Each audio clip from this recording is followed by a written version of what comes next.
L'histoire débute dans un monde chaotique où des monstres sèment la terreur.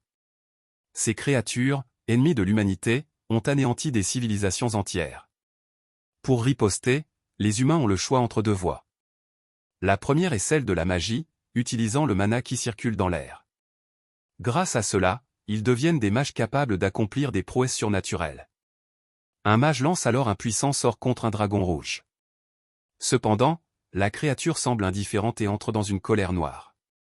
Les attaques magiques rebondissent sur sa peau sans l'endommager. Voyant l'échec de la magie, un guerrier se prépare à prendre les devants. Le dragon profite de l'occasion pour fondre sur les humains au sol. Ainsi, la seconde voie se révèle. L'épéiste, doté d'une force surhumaine, voit son épée se briser au contact des écailles impénétrables du monstre.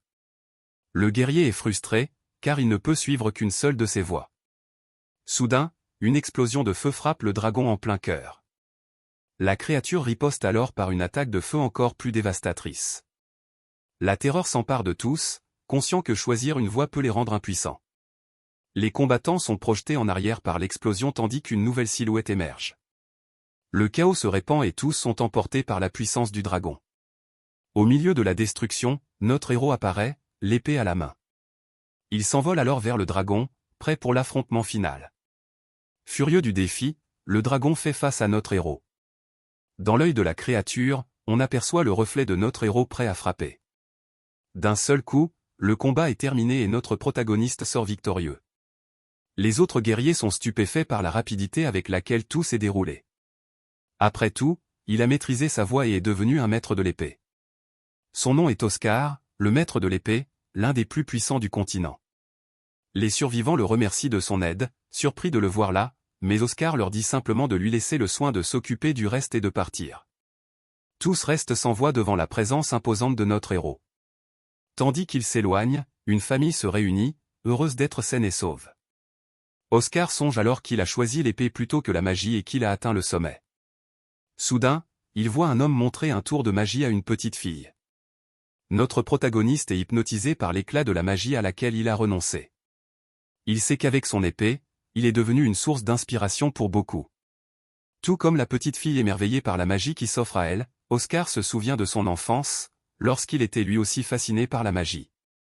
Il admet que ce désir de magie qu'il éprouvait enfant est toujours présent. Un flashback nous montre alors notre héros s'entraînant en montagne. Dès son plus jeune âge, il se consacra entièrement à l'entraînement à l'épée. D'autres personnes l'observaient s'entraîner, témoins de son dévouement et de ses efforts. 2 apprentis assistaient à la séance, et l'un d'eux fit remarquer que le maître ne manquait jamais un jour. Il expliqua que la zone était autrefois plate avant que notre héros ne commence à s'entraîner là, et que l'entraînement quotidien intensif avait fini par affaisser le sol et créer un cratère. Pendant ce temps, Oscar poursuivait son entraînement avec une concentration absolue. L'apprenti resta bouche bée devant cette histoire et la force impressionnante de son maître. Soudain, son ami lui montra le parchemin qu'il tenait à la main, lui rappelant le message. Le garçon appela alors son maître, interrompant son entraînement intense. Il accourut et lui tendit une lettre venue directement de la capitale. Oscar en lut le contenu et l'apprenti, inquiet de sa réaction, lui demanda si c'était une mauvaise nouvelle. Notre héros répondit qu'il s'agissait simplement d'une médaille pour avoir vaincu le dragon, en grommelant un peu. L'apprenti, gêné, fit remarquer que seul son maître se plaindrait de quelque chose pareil. Après tout, il en a assez de la politique, et impossible de trouver un entraînement correct dans la capitale. Le garçon réalise alors à quel point son maître aime les épées. Notre protagoniste détourne le regard, l'air pensif. Puis, il sourit et dit qu'il ne les aime pas tant que ça, révélant qu'il a choisi l'épée parce que son père, maître d'armes, le lui a conseillé. L'apprenti est complètement déconcerté par cette révélation et ne comprend pas. Oscar poursuit, expliquant qu'il n'a pas choisi cette voie de son plein gré. Il ajoute qu'en réalité, il est jaloux du talent de son apprenti. Le garçon confie alors qu'il a intégré l'académie par envie, mais qu'il a peur de perdre son don. Il avoue se demander parfois s'il peut encore devenir mage. On lui explique que les mages et les épéistes utilisent des circuits énergétiques dans leur corps. Cependant, ces deux pouvoirs sont opposés et les mélanger peut détruire le corps. C'est pourquoi le choix entre être mage ou épéiste détermine la vie d'une personne. Oscar lui conseille alors de simplement dégainer son épée s'il est inquiet, car c'est ce qu'il a fait et c'est ainsi qu'il en est arrivé là où il est aujourd'hui. L'apprenti, motivé par les conseils, approuve ceux de son maître. Plus tard dans la nuit, notre héros, allongé dans son lit, est plongé dans ses pensées. Il repense aux conseils qu'il a donnés, mais sait qu'il n'est pas en position de donner des leçons. Les paroles de son apprenti, qui évoquait son talent pour l'épée, résonnent encore dans sa tête. Il se demande alors quel aurait été son propre don pour la magie. Oscar se répète les conseils qu'il a prodigués au jeune homme. Soudain, notre protagoniste ouvre brusquement les yeux, alerté par un bruit étrange. Un instant plus tard, une violente explosion retentit juste devant sa maison. Le bâtiment est ravagé par les flammes, tandis que des silhouettes encapuchonnées observent la scène à distance. Un groupe de mages mystérieux s'approche, visiblement peu amène. L'un d'eux lui demande si le travail est terminé, mais un autre lui conseille de rester sur ses gardes. Surgissant des flammes, notre héros surgit, surprenant ses ennemis. Il comprend qu'il s'agit de mages, et de puissants mages de surcroît, au vu de la puissance de leur attaque. Notre protagoniste se demande aussitôt qui est le chef. Ce dernier ordonne alors l'attaque et tous les mages préparent leurs sorts électriques. Cependant, notre protagoniste reste calme, brandissant son épée, prêt au combat. Oscar esquive habilement les multiples éclairs qui fusent vers lui. D'un geste vif, il réduit la distance et frappe l'un des mages de son épée. Mais notre héros est complètement abasourdi par une action inattendue de ses ennemis. Ils ont capturé son apprenti et le prennent en otage, le menaçant avec de la glace. Le jeune homme, bâillonné et terrorisé, a une lame froide contre la gorge.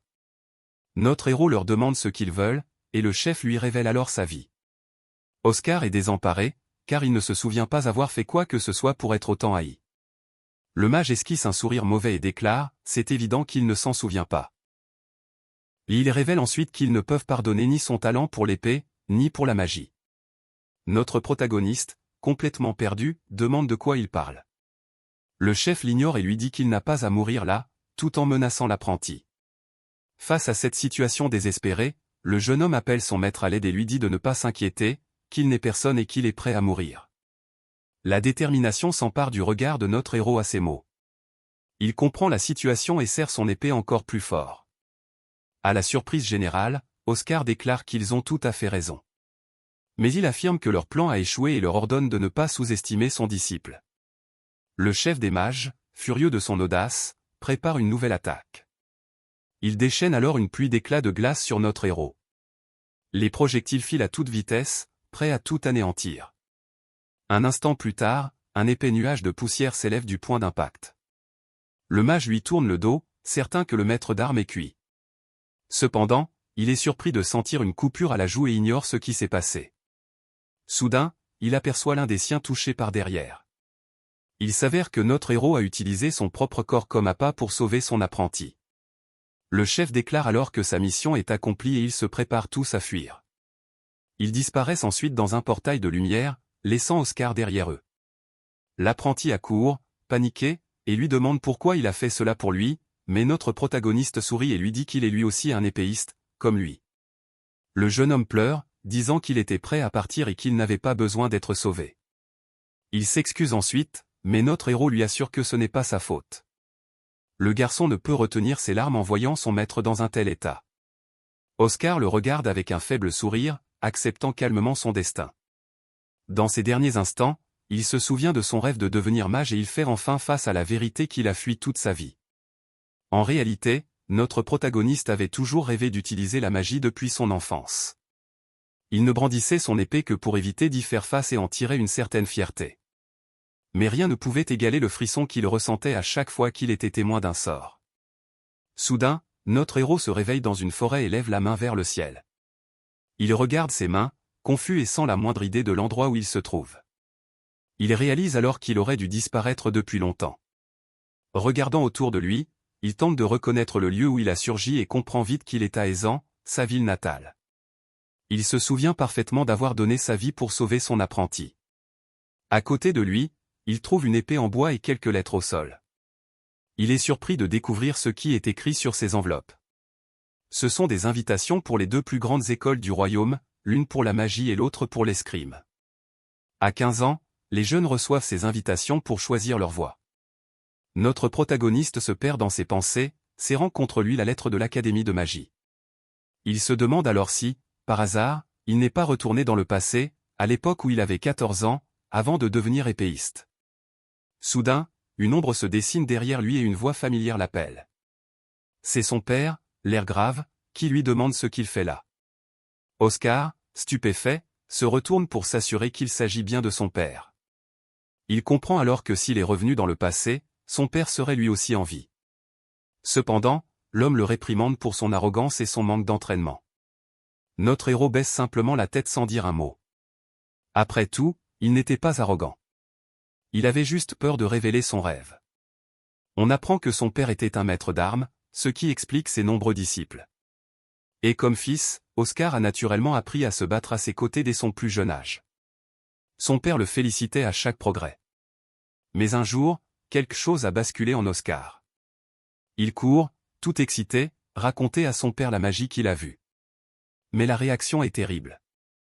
Son père entre dans une colère noire et déclare que la magie est pour les faibles et que son fils n'a qu'à se soucier de manier son épée. Depuis, il s'entraîne sans relâche pour ne pas être abandonné. Mais la fin fut tragique. Désormais, notre protagoniste, dans le passé, affiche une détermination nouvelle. Lassé d'une telle fin, il refuse de répéter ses erreurs. Dans cette nouvelle vie, notre héros allait enfin suivre la voie qu'il désirait tant. Son père insista, lui demandant ce qu'il faisait au lieu de s'entraîner. Oscar le regarda droit dans les yeux et répondit qu'il avait contemplé une épée assez longtemps pour une vie entière. L'homme fut stupéfait par l'audace de son fils. Il libéra alors une puissante aura et plusieurs épées de lumière apparurent autour de lui. La pression de son énergie était si intense que même lui en ressentit l'impact. Les autres disciples à proximité s'effondrèrent, incapables de résister à cette puissance. Pourtant, notre protagoniste resta imperturbable face à la situation. Son père ne comprenait pas comment il pouvait être aussi calme avec une telle force. Mais notre garçon avait déjà vécu tout cela et n'était plus ébranlé par la pression. L'homme le fixa d'un air grave, cherchant à comprendre ce qui se passait. Le père se calma ensuite et dit que son fils ne plaisantait pas. Oscar rajusta ses vêtements, se préparant pour la suite. L'homme le félicita et lui dit que s'il continuait ainsi, il pourrait hériter de sa guilde. Soudain, quelques types apparaissent avec des airs peu amicaux. Son père sourit, satisfait du potentiel de son fils, sans remarquer les autres. Notre protagoniste regarde son père d'un air pensif et absent. Un instant plus tard, les garçons l'attrapent par derrière avec une certaine agressivité. Ils expliquent qu'ils attendaient la pause de l'académie pour le voir. Le chef du groupe déclare alors qu'il va lui apprendre 2 ou 3 choses sur l'épée. Notre héros se souvient que ces garçons étaient déjà là à cette époque. C'étaient ses partenaires d'entraînement, avec qui il s'entraînait toujours sur ordre de son père. Mais tout a changé lorsqu'ils ont éveillé leur aura d'épée à l'académie. Ils ont alors commencé à lui donner des cours pour évacuer leur frustration. De retour au présent, le tyran le provoque en duel sur le champ. Fier, il exhibe son aura d'épée et lui ordonne de se préparer. Oscar sait que cette aura crée un fossé de puissance insurmontable. À la surprise générale, il se retourne et s'éloigne en souriant. Notre héros exprime sa gratitude pour tout ce qui s'est passé jusqu'à présent. L'homme est complètement choqué et ne sait pas comment interpréter cette attitude. Un instant plus tard, notre protagoniste jette son épée de bois à l'eau. Les brutes se moquent de lui, le traitant de lâche. Le chef du groupe se rue sur lui, furieux, l'accusant de déshonorer les épéistes. Pourtant, notre protagoniste reste dos à la menace, impassible. Il se retourne alors et révèle qu'il abandonnera l'épée, car il deviendra mage. L'agresseur, indifférent, charge, son aura d'épée activée, prêt à attaquer. Mais notre héros conserve un calme imperturbable, sans la moindre peur. Après tout, le renforcement corporel par l'aura d'épée accroît considérablement sa vitesse. L'attaque le frôle, notre héros l'esquivant avec une aisance incroyable. Oscar déclare alors qu'à ce rythme, son attaque sera vaine. La brute, furieuse, rétorque que l'épée est le prolongement du corps, bien plus qu'une simple arme. Il attaque de nouveau, mais notre protagoniste l'esquive avec une agilité impressionnante. Notre héros comprend alors que son corps agit par instinct. Comme à l'époque où il s'entraînait, le type est pris de panique, incapable de comprendre pourquoi il n'arrive pas à placer un seul coup. Alors, notre héros saisit l'occasion d'une contre-attaque éclair. Il part l'épée de ses mains et se prépare à porter le coup final. D'un simple mouvement, il terrasse facilement le tyran. Ce dernier, à terre, est abasourdi. Notre protagoniste le toise d'un regard grave et expérimenté et lui demande pourquoi il a gaspillé son allonge contre un adversaire désarmé. Terrifié par la leçon et l'immense différence de niveau, le tyran est aidé à se relever par ses amis qui l'emmènent. Notre héros les regarde partir, espérant les tenir à distance un moment. Il serre alors le poing, se souvenant que dans sa vie antérieure, son père l'avait forcé à s'éveiller. Pour éviter de reproduire la même erreur, il décide de se procurer du mana en premier. Son objectif en tête, il s'enfonce dans la forêt. Il marche un peu, s'essuyant le front, comme à la recherche d'un endroit. Il trouve finalement un coin isolé, persuadé d'être invisible. Un souvenir lui revient, il se rappelle avoir demandé à un mage comment utiliser la magie. Il expliqua comment les épéistes utilisent leur esprit et demanda comment les mages s'y prennent. La jeune fille au chapeau vert, pensive, écoute la question du jeune guerrier. Assise près de Fleur, elle tenait un arrosoir et un seau. Le mage prit alors l'arrosoir pour illustrer son propos et expliqua que pour eux, la magie était comparable à l'arrosage des plantes. Perplexe, notre protagoniste se demanda quel rapport avec un arrosoir. La jeune fille expliqua que le mana existait naturellement et imprégnait toute l'atmosphère. Elle montra ensuite qu'en faisant circuler le mana et en utilisant une formule, la magie s'activait. De retour au présent, notre héros s'assit sur le gros rocher pour méditer. Il se souvint des paroles du mage concernant le mana qui emplissait l'environnement. Il était convaincu que s'il pouvait le visualiser, il pourrait l'attirer à lui.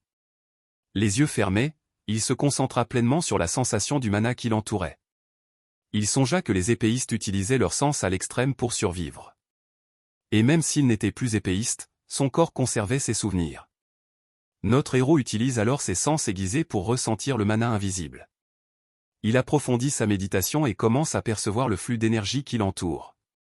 Soudain, ses yeux s'ouvrent brusquement, il a enfin tout vu. Plusieurs flux de mana rose flottent autour de lui, et il est émerveillé.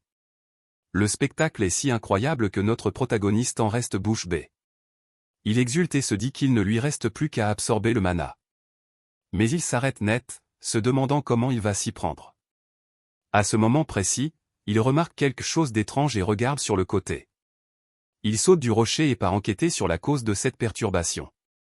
Notre héros sent que quelque chose cloche à cet endroit précis de la forêt.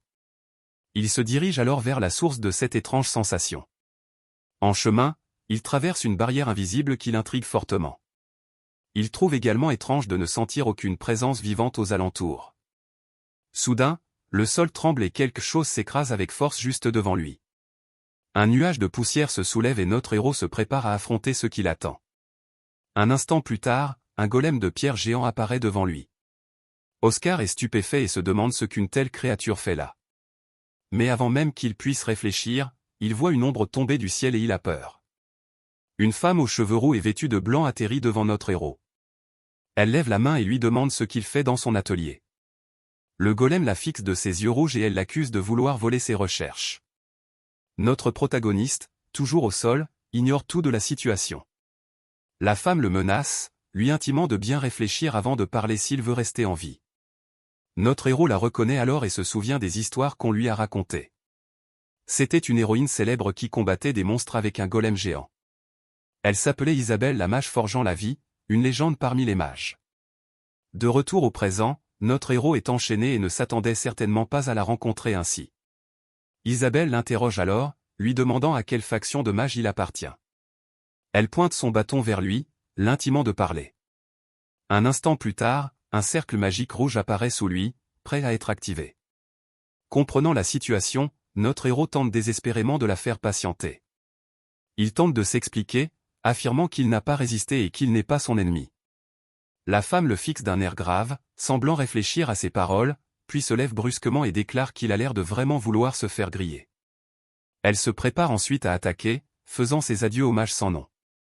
Notre héros, désespéré, pousse alors un cri avec un sourire étrange et révèle qu'il n'est même pas encore mage, ce qui la laisse perplexe. Isabelle le traite de pathétique, mais décide de vérifier son histoire grâce à sa magie. Ses yeux s'illuminent tandis qu'elle analyse l'énergie de notre homme, et elle est stupéfaite de constater qu'aucun mana ne circule dans ses circuits. La scène change, les deux prennent maintenant le thé. Isabelle dit comprendre la situation. Cependant, elle précise qu'elle n'a aucune intention de s'excuser et révèle qu'elle est devenue professeure à l'académie, mais que tout le monde la considère déjà comme une ennemie. Oscar, surpris, demande si Isabelle travaille vraiment à l'Académie de magie. Elle confirme et il y voit l'occasion d'apprendre d'elle à enfin maîtriser le mana, tandis que la femme sirote son thé. Notre héros l'interpelle avec une grande détermination. Puis, il se lève, prêt à formuler sa requête. Il la supplie de lui apprendre à imprégner son corps de mana. Mais Isabelle refuse froidement, affirmant qu'elle n'est pas intéressée par les hommes faibles. Oscar est déçu lorsqu'elle lui ordonne de finir son thé et s'en va peu après. Le souvenir de sa fin tragique le frappe de plein fouet et il refuse de revivre une telle tragédie. Son regard s'illumine d'une lueur nouvelle. Notre héros sait qu'il ne peut pas abandonner maintenant. Isabelle demande alors une autre tasse de thé et un golem serviteur apparaît, théière à la main. Notre protagoniste est quelque peu surpris de voir un golem de service, mais grâce à ses sens aiguisés, il commence à analyser la créature métallique et remarque rapidement que ses circuits internes semblent dysfonctionner. Il se lève alors et avertit Isabelle que quelque chose ne va pas avec le golem. Elle l'ignore, pensant qu'il cherche simplement à attirer son attention, mais la créature se met à trembler. Soudain, le golem fait court-circuit et lui renverse le thé brûlant sur la tête. Notre héros crie le nom d'Isabelle, complètement abasourdi par ce qui vient de se produire. Il court pour l'aider et lui demande si elle va bien tout en lui proposant son aide. La caméra se focalise sur l'épaule du golem, révélant un circuit complètement défectueux. Isabelle, sous le choc, comprend que les circuits de son épaule droite sont bloqués.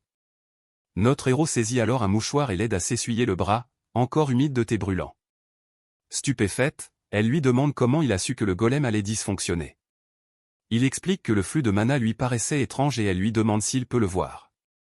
Un souvenir de la mage aux cheveux verts qu'il a rencontré lui revient en mémoire. Il se rappelle qu'elle disait que le mana est invisible et confirme à Isabelle qu'il peut le voir. La femme comprend alors pourquoi il a réussi à franchir sa barrière. Notre protagoniste repense à sa vie d'épéiste et à toute son expérience, et se dit que cette capacité provient peut-être de son instinct d'épéiste. Ou peut-être est-ce le talent dont parlait la mystérieuse mage avant d'être vaincue. Soudain, Sabelle se lève et l'appelle par son nom, à la grande surprise de nos deux héros. Avec un sourire confiant, elle annonce qu'elle va lui apprendre à utiliser le mana. Il est perplexe, mais elle réaffirme qu'elle n'aime toujours pas les hommes incompétents. Elle admet cependant qu'il a réussi à piquer sa curiosité et lui tend la main. Notre protagoniste sourit alors, soulagé et ravi de cette nouvelle opportunité. Il scelle leur accord d'une poignée de main ferme et décisive. La scène change et la leçon commence. Isabelle utilise un tableau noir. Elle explique qu'il se trompe, car le mana est déjà absorbé. Notre héros demande alors comment faire circuler le mana dans ses circuits. Elle dessine un schéma et explique que le mana ne circule que s'il existe une formule pour le recevoir. Curieux, il demande en quoi consiste exactement cette fameuse formule. Avec un sourire, elle lui montre un papier magique sur lequel est inscrit un sort. Enthousiaste, il demande de quel sort il s'agit, mais elle garde le mystère. Isabelle lui demande alors de visualiser la puissance de son corps et de la canaliser dans la formule. Notre protagoniste relève le défi sans hésiter et promet de faire de son mieux. Cependant, la femme estime que cette tâche prendra au moins 1 mois. Mais elle se dit que si son don pour percevoir le mana est réel, peut-être pourrait-il tout terminer en seulement 2 semaines.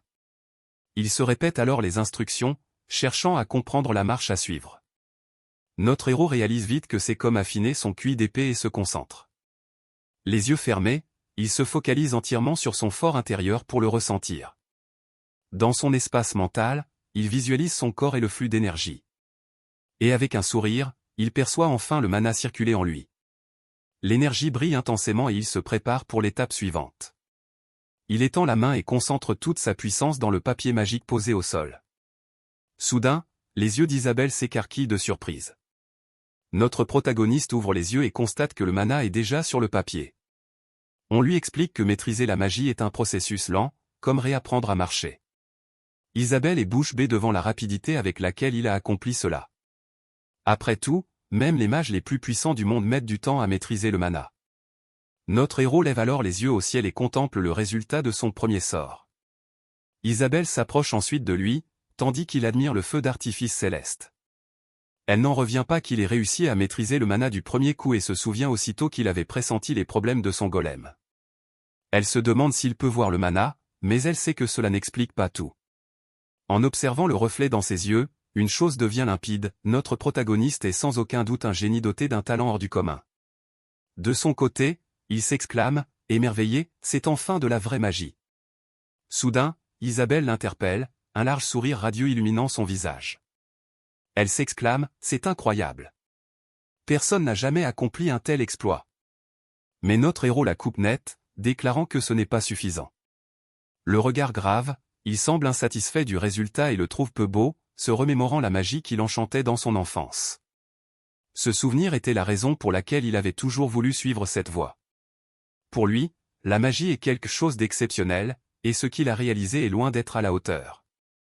Il désigne ensuite le papier et montre une partie précise de la formule magique, en disant que le flux magnétique à cet endroit était étrange, tout comme les golems d'avant. Notre héros lui demande son avis, la laissant complètement désemparée. À cet instant, il réalise qu'il ne voulait pas devenir un mage comme les autres. En réalité, notre protagoniste aspire à utiliser une magie parfaite et sublime. Isabelle, surprise, lui suggère de modifier la formule si quelque chose le dérange.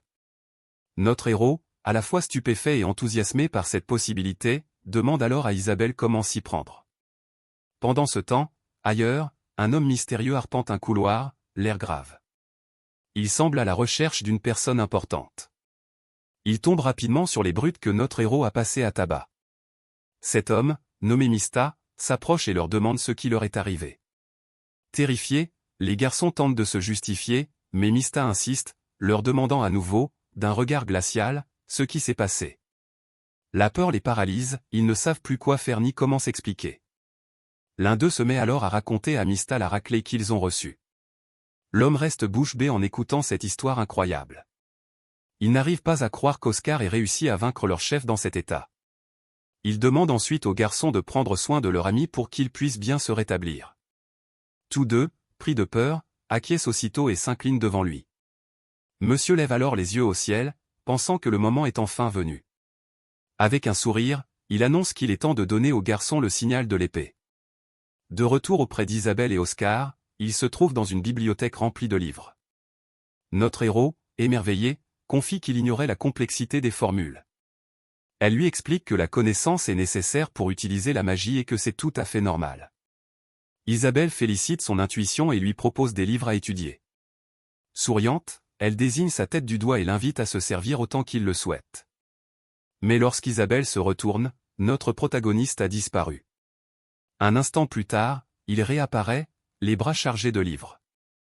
Stupéfaite, elle l'écoute simplement répéter qu'elle lui avait dit de prendre tout ce qu'il voulait. Isabelle reste sans voix, puis se souvient soudain de quelque chose de très important. Son visage se grave. Elle dit qu'elle doit avertir notre homme et explique qu'il est désormais officiellement un mage avec du mana dans ses circuits. C'est pourquoi Isabelle le met en garde contre l'utilisation abusive du QI de l'épée. La scène suivante montre Mista, qui projette de transmettre ce pouvoir à notre héros. La femme conclut son avertissement en précisant que s'il mélange les deux pouvoirs, ce sera la fin pour lui. Du haut d'une colline, le protagoniste contemple le village des Ans, ravivant de douloureux souvenirs de son passé difficile. Pensif, le jeune chevalier repense à tout ce qu'il a vécu avant d'avoir cette chance de voyager dans le temps. Entrant dans une pièce, il découvre son père alité, visiblement affaibli par la maladie. Le vieil homme ouvre les yeux et reconnaît son fils, qu'il n'a pas vu depuis longtemps, debout devant lui. À cet instant, il invite le garçon à s'approcher pour une conversation plus intime.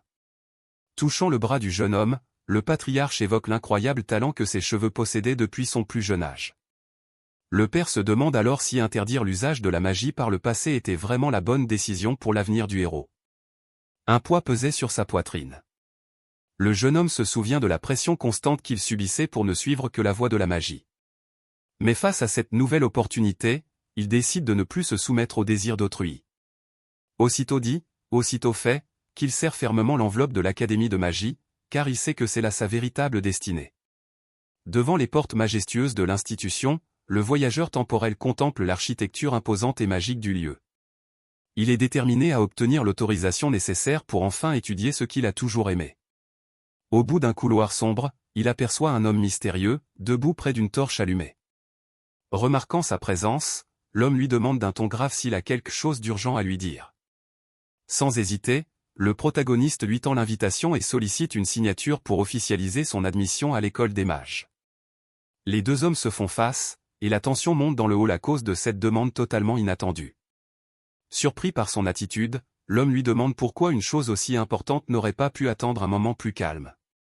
Ses yeux s'écarquillent lorsqu'il comprend que le jeune homme ne plaisante pas et remarque que sa détermination est plus forte que jamais. Un sourire confiant aux lèvres, le garçon brandit le document ouvert, prêt à suivre la voie qu'il a lui-même choisie. Incapable de l'accepter, le tuteur porte une main à son front et lui demande pourquoi il a choisi la magie alors qu'il était né pour manier l'épée. Oscar se tourne vers son père et lui demande s'il se souvient de l'époque où, enfant, il parlait de son désir d'utiliser la magie, mais le vieil homme minimise la chose, serrant fermement son épée. Soudain, il désigne le garçon du doigt et déclare que ce n'était qu'un caprice d'enfant. Ces mots réveillent un souvenir douloureux chez le héros, qui se remémore l'oppression subie à cause de son rêve. La main sur sa poitrine symbolise la barrière qui s'est dressée devant lui, l'empêchant de suivre la voie qu'il désirait tant. De retour au présent, une aura électrique jaillit du corps du garçon, qui affirme à son père que ce n'était qu'un caprice. Furieux, le maître d'armes s'emporte et s'écrie, demandant de quelle plaisanterie il s'agit. Il s'enquiert ensuite de savoir si le jeune homme prétend maîtriser le mana. Tandis que le garçon reste calme et sérieux, le protagoniste esquisse un sourire et confie qu'il ne pensait pas pouvoir le convaincre autrement. Furieux, l'homme demande à son père ce qu'il cherche à lui prouver par cette soudaine démonstration de force. Il explique avoir entendu dire que le garçon a vaincu ses frères sans utiliser l'énergie de son épée, preuve de son grand talent. Le garçon répond qu'il comprend, mais le précepteur s'écrie « non » et lui ordonne d'écouter attentivement. Il insiste, si son fils devient épéiste, le succès lui est garanti. Notre protagoniste admet que l'évaluation de son père est probablement juste, mais qu'il y a un hic. Il ajoute que la réussite n'est pas forcément synonyme de bonheur véritable. Les deux hommes restent immobiles dans le hall, dans une impasse, aucun des deux ne semblant prêt à revenir sur sa décision. L'homme porte alors une main à son visage, comme s'il comprenait enfin le point de vue de son père. Cependant, son expression s'assombrit et il se dit qu'il est encore temps de revenir sur sa décision. Le garçon remarque le changement sur le visage du précepteur et une goutte de sueur perle sur le sien, sous l'effet de la tension. Le bretteur lui rappelle alors le danger de mélanger les deux pouvoirs et ce qui se produit lorsqu'ils se mêlent. Sur ces mots, l'homme menace le garçon, s'il s'engage sur la mauvaise voie, il le remettra brutalement à sa place. La lame à la main, le précepteur déclare que même s'il refuse cette décision maintenant, un jour, le jeune homme la lui rendra grâce. Mais le protagoniste réplique fermement que ce jour n'arrivera jamais, car il sait ce qu'il veut. À cet instant, il se souvient de sa fin tragique dans sa vie antérieure et de la mort de son père, un sort qu'il ne souhaite plus jamais revivre. Le regard empreint de mélancolie, il se persuade que le jour de la gratitude n'est jamais arrivé. Le maître d'armes jette alors son arme et ordonne au jeune homme d'aller chercher la sienne pour se battre. D'un geste provocateur, il déclare qu'il attendra au moins ce temps-là pour un combat équitable. Le voyageur temporel ferme les yeux, et lorsqu'il les rouvre, son expression trahit une détermination nouvelle. Il brandit alors la lettre et rappelle à son père qu'il est désormais un mage et qu'il n'a plus besoin d'épée pour se défendre. L'enveloppe portant le sceau de l'Académie de magie représente la nouvelle vie que le garçon choisit pour lui-même. Dans un geste symbolique, le garçon jette l'invitation au feu, consumant le papier et son espoir d'intégrer l'Académie. L'action inattendue du jeune homme laisse le tuteur complètement abasourdi et désemparé. D'un regard défiant, le héros ordonne à son guide, Brian, de le remettre sur le droit chemin. Brian semble relever le défi et s'avance lentement vers son disciple, le visage grave. Il libère alors son aura violette et avertit le garçon de ne pas prendre la grosse tête, même après avoir résisté à une légère pression. D'un mouvement vif, le maître charge, sa lame imprégnée d'énergie, prêt à mettre fin à l'audace du garçon. Le protagoniste, cependant, reste imperturbable, car il perçoit les attaques énergétiques comme s'il les absorbait. Cela lui rappelle son entraînement depuis son enfance, lorsqu'il a appris à maîtriser ses sens pour le combat. Le reflet dans l'œil du héros lui montre l'attaque du tuteur qui se dirige vers lui, mais il est parfaitement préparé. Aussitôt, un éclair violet et blanc illumine la salle, annonçant le début de l'affrontement. Le maître d'armes attaque avec une frappe d'énergie violette. Mais le jeune homme parvient à esquiver avec une grande agilité. Toujours au sol, le garçon confie que l'épéiste qu'il admire le plus, celui qu'il considère comme un modèle, est sans aucun doute son propre père. À ces mots, l'homme s'approche et lui dit qu'il parle trop, mais il se relève, prêt à affronter la suite. Le maître loue alors son esquive et affirme que personne dans la guilde n'aurait pu en faire autant sans utiliser l'énergie de son épée. Le protagoniste le fixe sérieusement tandis que l'homme plus âgé assure que son talent pour l'épée est indéniable. Face à cet aveu, l'épéiste déclare qu'il mise sur lui et lui dit d'accepter son énergie pour l'instant. Le héros rappelle à son père que c'est lui qui avait promis de le remettre dans le droit chemin avec une bonne leçon. Un sourire aux lèvres, le garçon lui demande s'il suggère de rompre sa promesse simplement parce qu'il n'arrive pas à toucher son adversaire. Le maître, stupéfait par l'audace du garçon, le traite d'imbécile pour son attitude insolente. À ce moment-là, le jeune homme explique que, tout comme le talent est primordial pour son père, il possède lui aussi quelque chose d'important. Tenant une sorte de plume, le protagoniste affirme qu'il y a quelque chose auquel il ne peut renoncer, quoi qu'il arrive. Le précepteur s'enquiert alors de la nature de cet objet précieux et lui demande si, par hasard, il s'agit de l'épée. Avec un sourire confiant, le garçon révèle qu'il s'agit en réalité d'un bâton magique. À la surprise générale, il précise qu'il ne s'agit que d'un modèle pour débutants, mais son regard trahit une grande détermination. Un souvenir d'Isabelle lui revient, lui expliquant que la connaissance est nécessaire pour utiliser la magie, et il médite sur ces mots. De retour au présent, le héros, son bâton à la main, pense qu'à cet instant précis, son père est loin de se douter de ce qui l'attend. Et en effet, le vieil homme ignore tout de ce que le garçon s'apprête à faire pour le prouver. Sans hésiter, l'épéiste bondit dans les airs pour porter une attaque puissante à son adversaire au sol. Mais les yeux du garçon s'écarquillent lorsqu'il aperçoit une lumière bleutée qui semble analyser chacun de ses mouvements.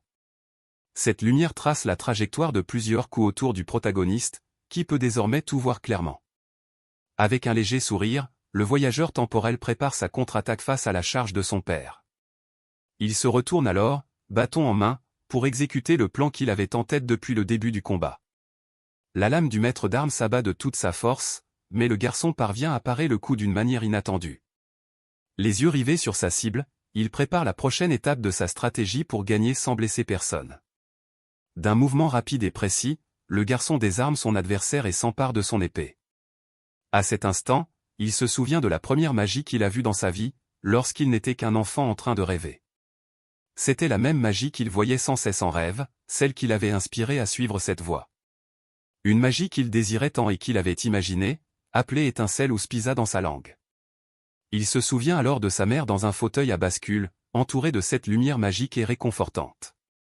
De retour au présent, le précepteur est complètement abasourdi et sans voix devant l'exploit de son fils. Des étincelles de lumière jaillissent autour de l'homme qui tente de se protéger de l'intense lueur du sort.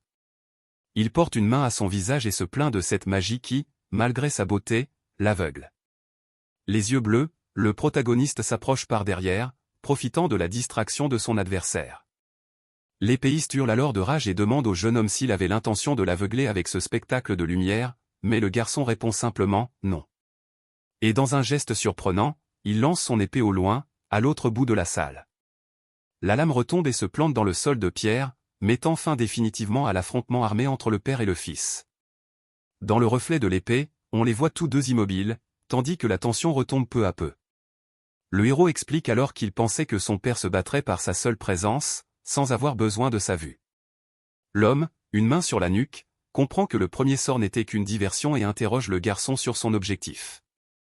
Ce dernier explique alors que dissimuler ses véritables intentions parmi plusieurs prouesses était un enseignement de son père. Vaincu, l'épéiste porte la main à son visage, incrédule face à ce qui vient de se produire. Il déclare pouvoir attester du talent de son fils pour l'épée, mais l'interroge sur la voie de la magie. L'homme demande, qui donc pourrait garantir son talent pour les arts arcaniques, si incertain. Mais, avec un sourire serein, le jeune homme répond qu'il lui a simplement montré la voie qu'il souhaite suivre. Le protagoniste demande alors si son père est devenu épéiste parce que quelqu'un a cautionné son talent. Cette question fait ressurgir chez le précepteur une conversation du passé qui a bouleversé sa vision des choses. Dans ses souvenirs, il s'était demandé si son fils devait se consacrer à l'épée ou à la magie. Assis près de sa femme enceinte, il était persuadé que le garçon aurait un don pour le maniement de l'épée. Mais sa femme, souriante, lui rappelle qu'il n'a choisi l'épée que parce qu'il l'a trouvée cool quand il était plus jeune. Elle ajoute qu'ils n'ont pas à choisir pour lui, car le chemin est entre les mains de ses fils et la décision lui appartient. De retour au présent, le maître d'armes confie qu'il pensait que le garçon deviendrait un saint de l'épée. Il se retourne pour partir, mais le protagoniste l'interpelle, visiblement déconcerté par sa réaction soudaine.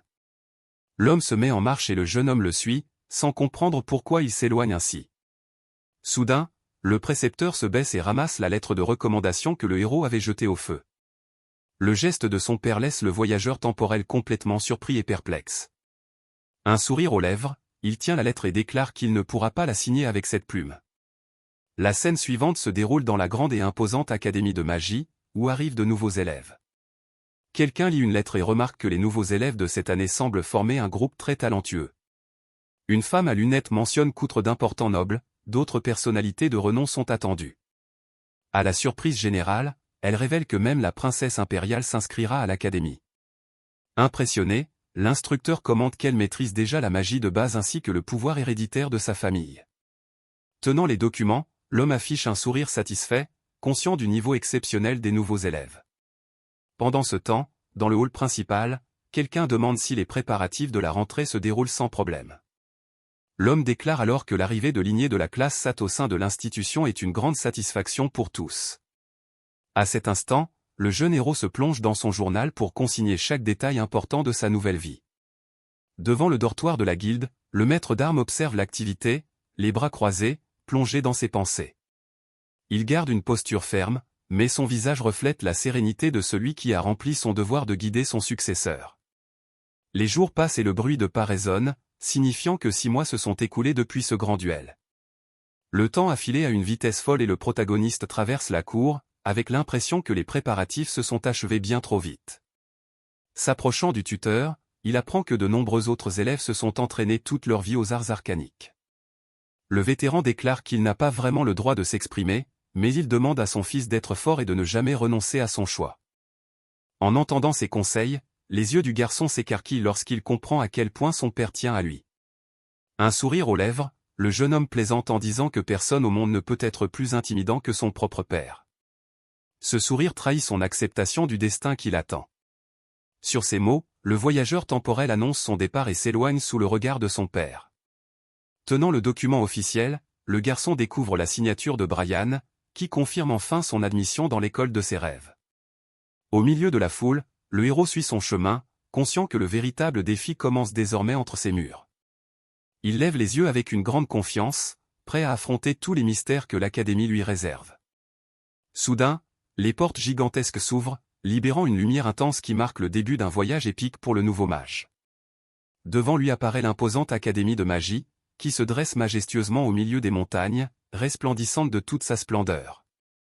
L'atmosphère est festive, plusieurs élèves, coiffés de leurs chapeaux de magiciens, lancent des étincelles colorées dans les airs pour célébrer la rentrée. Juste en dessous, un groupe de petits gnomes musiciens joue du tambour et du cor pour animer l'accueil des nouveaux élèves. Levant les yeux au ciel, le garçon remarque d'autres élèves volant sur des balais, leurs capes ressemblant à des queues d'écureuils, dans une posture des plus amusantes. Complètement émerveillé, le jeune homme remarque que l'ambiance à l'Académie impériale Kirk est bien différente de celle de son ancienne école d'escrimeurs. Les petits musiciens poursuivent leur performance rythmée au sol tandis que le protagoniste observe chaque détail curieux de ce nouveau monde. Accroupi, le héros analyse les êtres magiques et se demande s'il s'agit d'une sorte de golem ou s'il fonctionne selon un autre principe inconnu. Soudain, une voix féminine l'avertit que s'il continue à perdre son temps ainsi, il sera en retard pour l'inscription. Il est surpris de voir apparaître un groupe. Juste devant lui, un sourire confiant et une posture imposante. En marchant ensemble, le garçon explique qu'il s'est beaucoup entraîné et qu'il se sent maintenant beaucoup plus fort et mieux préparé qu'il y a 6 mois. Avec un regard provocateur, la jeune fille se dit impatiente de voir ses progrès et l'encourage à la surprendre à nouveau par sa puissance. Le garçon, observant les alentours, remarque que la cour se vide et demande où sont passés les autres élèves. La rousse explique qu'il passe sans doute l'examen d'entrée pour intégrer la première promotion. Elle précise que les nouveaux arrivants sont généralement répartis en 2 classes selon leur niveau de mana. Cependant, une catégorie spéciale, au-dessus de toutes les autres, est réservée aux jeunes prodiges. Ce test, grâce à un cercle magique violet émanant une énergie très puissante, permet de déceler les plus grands talents. Mais à la surprise du héros, son ami lui conseille d'éviter cet examen de haut niveau pour ne pas avoir d'ennui dès son premier jour. Isabelle affirme que chaque élève admis dans cette classe d'élite est un véritable monstre en matière de combat arcanique. D'un ton grave, elle ajoute que tous les membres de cette classe sont des nobles d'élite, entraînés dès leur plus jeune âge et baignés dans la magie la plus pure et la plus avancée. Au lieu d'avoir peur, le protagoniste affiche un large sourire, réalisant qu'il pourra enfin apprendre une magie de très haut niveau. Remarquant l'excitation débordante du garçon, la jeune fille se prend la tête entre les mains, comprenant qu'il est inutile de lui donner des conseils. Le héros lui dit que si elle est curieuse, elle n'a qu'à aller voir de ses propres yeux. Arrivé dans la cour, il découvre d'autres élèves assistant à l'examen de sélection pour la première promotion de l'académie. Un des participants lance des bulles d'eau pour se protéger de plusieurs lames magiques lancées dans sa direction. L'attaque d'eau parvient à détruire les projectiles, et l'élève savoure sa petite victoire d'un sourire. En observant la scène, le protagoniste comprend que l'épreuve consiste à toucher une cible avec des sorts d'attaque. Mais à ce moment précis, il remarque qu'il est observé par plusieurs silhouettes aux yeux brillants, dissimulées dans la foule. Soudain, un jeune homme aux cheveux blancs attire son attention et le dévisage avec un air de supériorité. Voici Zazin de la maison Gérosis, et il affirme que cet endroit n'est pas fait pour un roturier comme notre héros. D'un ton arrogant, le noble ordonne au garçon de quitter les lieux immédiatement. Sans hésiter, le voyageur temporel répond calmement qu'il a entendu dire que n'importe quel élève de première année pouvait participer à l'examen. Zazen et ses amis rient de l'audace du garçon qui se croit autorisé à être là avec eux. Soudain, le protagoniste se souvient de la mise en garde d'Isabelle concernant les monstres de la première classe. Il comprend enfin que, dans ce groupe, quiconque n'appartient pas à la noblesse est méprisé. À bout de patience, le garçon aux cheveux platine repousse le héros et lui ordonne de se taire et de regarder. Un instructeur, muni d'un bâton surmonté d'une balance, s'apprête à évaluer le prochain participant à l'épreuve de sélection.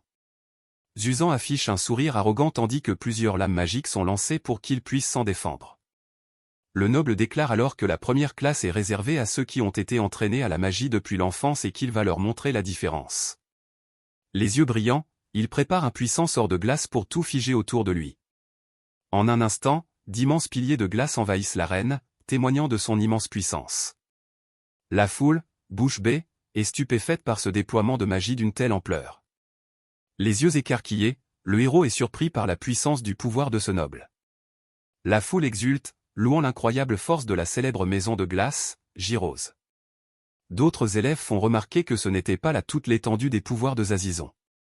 Avec un sourire suffisant, il déclare que le garçon comprend désormais qu'il n'a pas sa place ici. Le protagoniste admet que la magie est impressionnante, fruit d'une vie entière de dévouement. Mais il pense ensuite que, malgré tout, c'est un immense gâchis de puissance et de talent. Le garçon aux cheveux platine, furieux, s'écrie d'un ton colérique, « Que as-tu dit ?» Ignorant la provocation, le héros entre simplement dans l'arène pour passer son épreuve. À cet instant, il se souvient de son passé et des efforts qu'il a déployés dès son plus jeune âge pour maîtriser l'épée. Avec un sourire confiant, le garçon remercie les nobles, car leur démonstration l'a rendu plus sûr de lui. Les amis de Zazin se mettent à rire et à se moquer du bâton de plume que tient le protagoniste. Ils font remarquer qu'il est impossible de viser quoi que ce soit avec un objet aussi simple et bon marché. Le noble, perplexe, se demande comment ce roturier peut avoir autant confiance en sa magie. Il pense que la sienne devrait être parfaite et ne comprend pas ce que l'autre garçon veut dire. Après tout, il est de la maison Gérosis et croit que sa magie de glace est sans faille. Une main sur le visage, l'adversaire se demande pourquoi il prend ce garçon au sérieux. L'instructrice se prépare à lancer les lames magiques pour le prochain participant à l'épreuve. Elle pense que les nouveaux élèves de cette année sont aussi talentueux que les rumeurs le laissaient entendre. Et avec cette magie puissante, elle est persuadée que Zan sera leur représentant. Pourtant, une goutte de sueur sur son front trahit un doute. L'instructrice se demande ce que le garçon a fait pendant tout ce temps. Il est resté planté là, sans réagir. Dans la foule, un noble lui crie d'abandonner s'il est incapable de viser correctement. Mais le héros se dit que le garçon n'est pas perdu, mais qu'il attend quelque chose d'important. D'un regard concentré, il analyse la trajectoire de toutes les lames qui foncent sur lui. Les projectiles magiques se croisent à grande vitesse, créant un défi redoutable. Soudain, le bâton de plume du jeune homme se met à briller d'une intense énergie incandescente. Un cercle de feu magique se forme alors et il lance le sort, boule de feu de la sphère. Un puissant rayon de feu traverse l'arène en ligne droite et atteint sa cible avec une précision chirurgicale. En un clin d'œil, les 5 lames s'écrasent au sol, transpercées en leur centre. L'instructrice, stupéfaite, reste sans voix. Quelqu'un dans la foule commente, c'était tellement rapide qu'on a à peine vu les cibles touchées. Les amis de Zazen rient et disent qu'il a échoué parce que les trous dans les cibles sont minuscules. Ils continuent de se moquer de lui, affirmant que pour réussir, il lui aurait fallu une meilleure magie. Le noble aux cheveux platine dit qu'il était curieux de voir la magie du garçon, mais semble déçu. Sur ce, il tourne le dos au héros et déclare que c'était une perte de temps. Le protagoniste s'approche alors de l'évaluatrice et lui demande, d'un air grave, s'il a échoué. La femme, surprise par la question, le nie aussitôt, bégayant légèrement sous l'effet du trac. Elle confirme qu'il a touché les 5 cibles et réussi l'épreuve sans aucun doute. Le garçon, perplexe, demande pourquoi il a réussi si les dégâts étaient si faibles. L'instructrice lui demande alors pourquoi il n'a pas détruit les cibles une par une s'il en était si capable. Elle lui demande ensuite si ce n'était qu'un coup de chance, car cela semblait trop facile. Le protagoniste réfléchit un instant et admet que la magie de son adversaire était vraiment impressionnante. Mais en même temps qu'il observait cette démonstration de puissance, une toute autre idée lui traversait l'esprit. Il explique qu'utiliser autant d'énergie dans une telle situation